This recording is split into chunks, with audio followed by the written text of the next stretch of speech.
جشن عید میلاد النبی، جشن عید میلاد النبی، فیضان حضور شیخ المشائخ، فیضان حضور شیخ المشائخ، فیضان حضور شیخ العالم، نعرہ تکبیر، نعرہ رسالت۔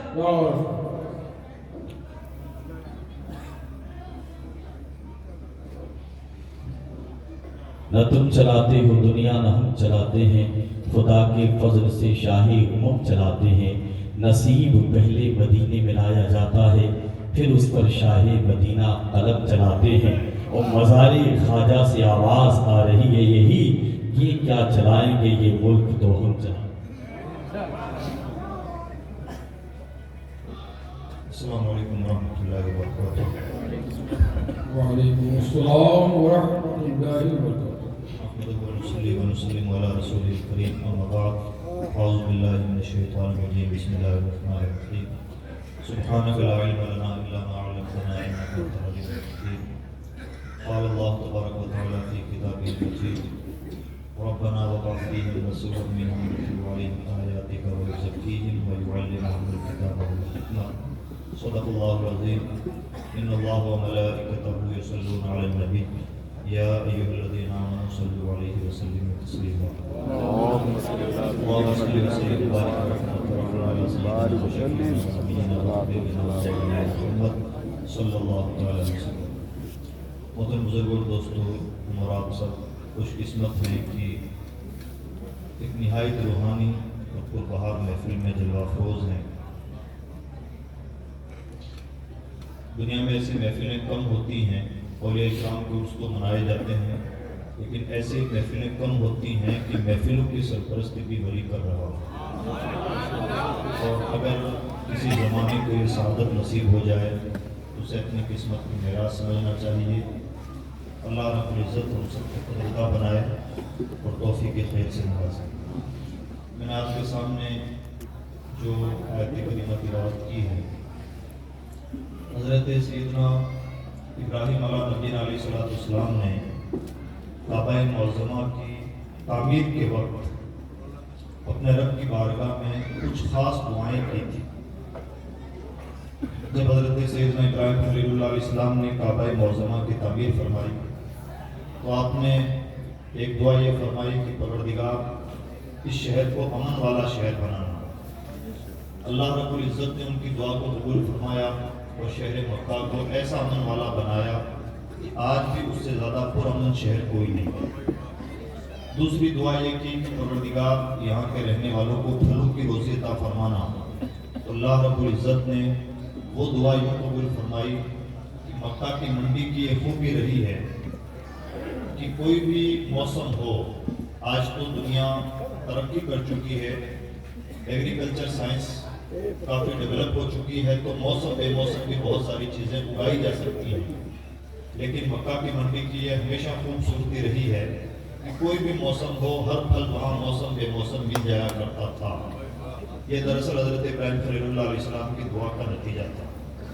تیسری دعا جو تعمیر کعبہ کے وقت حضرت ابراہیم علیہ السلام نے کی، وہ دعا بہت بڑی دعا ہے جس کا فیضان پوری کائنات پر عام ہے، اور وہ دعا یہ ہے کہ ابراہیم علیہ السلام نے اپنے رب کی بارگاہ میں دعا کی، پروردگار اس بستی کے رہنے والے لوگوں کے بیچ میں انہی میں سے ایک ایسا رسول بھیجنا جس رسول کی یہ چار خوبیاں ہیں۔ وہ چار خوبیاں ابراہیم علیہ السلام نے بیان فرمائی اور وہ بڑی اہم خوبیاں ہیں۔ خوبیاں کیا ہیں؟ پہلی خوبی یہ ہے کہ پروردگار اس بستی میں ایسا رسول بھیجنا جو ان کے سامنے تیری کتاب کی آیتیں تلاوت کرے۔ دوسری خوبی یہ ہے کہ وہ رسول ایسا ہو کہ پوری کائنات کے دلوں کی صفائی کر ڈالے۔ تیسری خوبی یہ ہے کہ وہ رسول جس طرح سے کتاب کی آیتیں تلاوت کرے ویسے ہی کتاب سکھائے۔ اور چوتھی بہت ایڈوانس لیول کی خوبی یہ ہے کہ وہ رسول عقل مند بنا دے۔ یہ چار مقاصد نبوت ہیں جو ابراہیم علیہ السلام نے بیان فرمائی۔ یہ جو چار باتیں ابراہیم علیہ السلام نے دعا کے طور پر اپنے رب سے مانگی، یہ چھوٹی بات نہیں ہے۔ ابو الانبیاء حضرت ابراہیم علیہ السلام نے اپنے رب کی بارگاہ میں ایسے رسول